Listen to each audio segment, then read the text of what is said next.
Hey guys! So today we're going to be talking about 6 things that are not your responsibility when it comes to dating.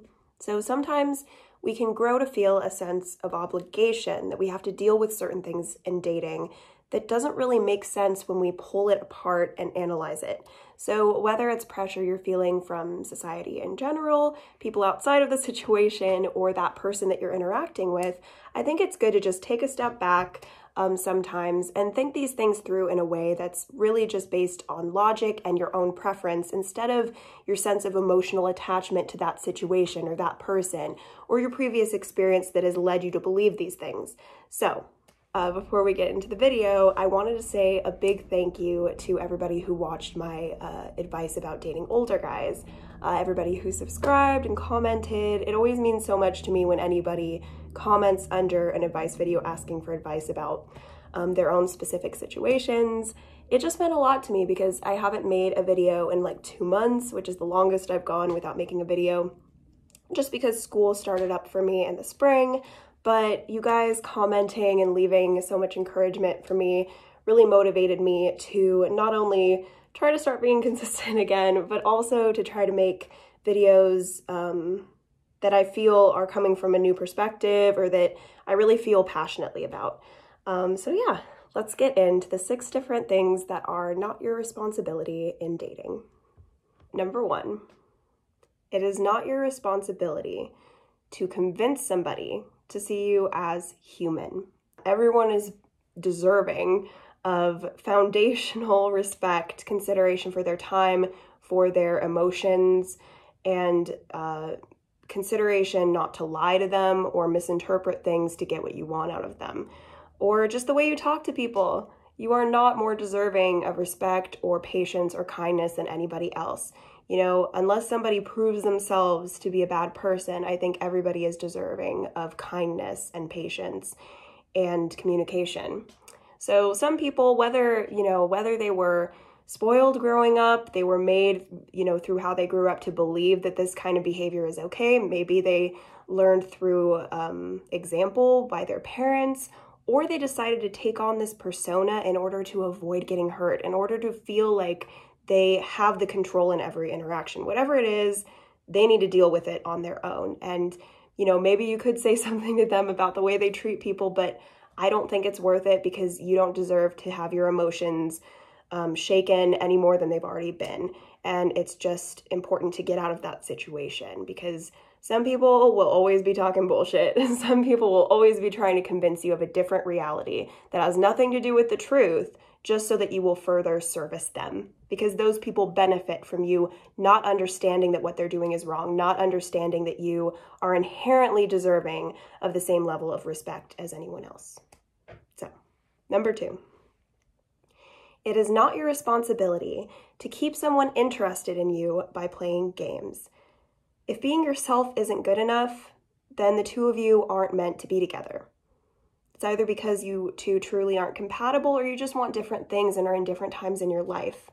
I just think that it can be so easy to look at those videos on YouTube, like how to manipulate them into being obsessed with you and all that stuff. And like that inherently goes against your own happiness, and your own happiness eventually with somebody in a relationship, if that's what you want, will be because you feel like you can truly be yourself with them.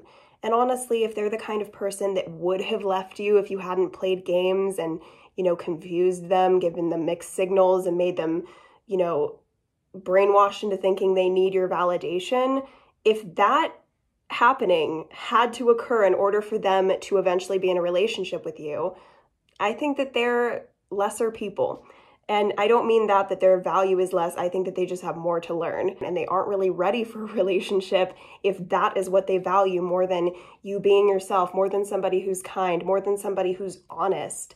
Instead, they want games. That just shows that they're not in the right time in their life to be in a relationship, because I think even when those people do eventually get into a relationship, it usually doesn't end well, or they both realize they don't have as much in common as they thought they did because it was all based on games.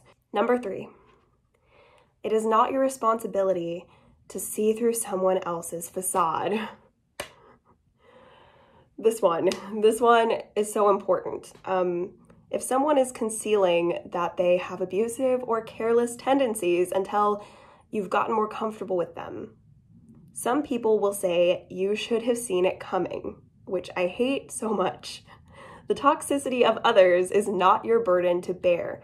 I also hate when people say to learn from your mistakes when it was the mistake of the cruel or immature person in the situation by choosing to engulf the situation in their own toxicity and in their own unlearned lessons and their own immaturity and their own bitterness. You know, it is important to learn from experiences, but the way I always put it, and will continue to put it, is you need to learn from their mistake, because it wasn't yours to be trusting and to put effort into a situation with somebody who didn't deserve it. Because how the hell are you supposed to know? Like, we need to stop blaming people for their bad experiences from being too trusting and too kind. It's the bad person in the interaction's fault. So let's learn from their mistakes and let's send them good vibes and hope that they learn something as well, which they probably won't. Number 4. It is not your responsibility to dress according to anyone else's preferences but your own. Some people have specific ideas about how they think men and women should dress. Common things include that women should cover up or that men should not dress in a way that is feminine or flamboyant. If someone doesn't like your style, or that you don't cover up, or that they think you cover up too much, whatever it is, if it's to the point that they shame you over it, or it seems like a deal breaker to them and you have to change it, they aren't worth it. Number 5. It is not your responsibility to outsmart getting hurt. Dating can be a roller coaster of highs and lows because you're in the process of discovering what you want, as well as learning how to identify red flags and set boundaries. However low you feel at certain points in dating, it's never worth giving up or isolating yourself over. We need to experience in order to improve our internal understanding and our external perception.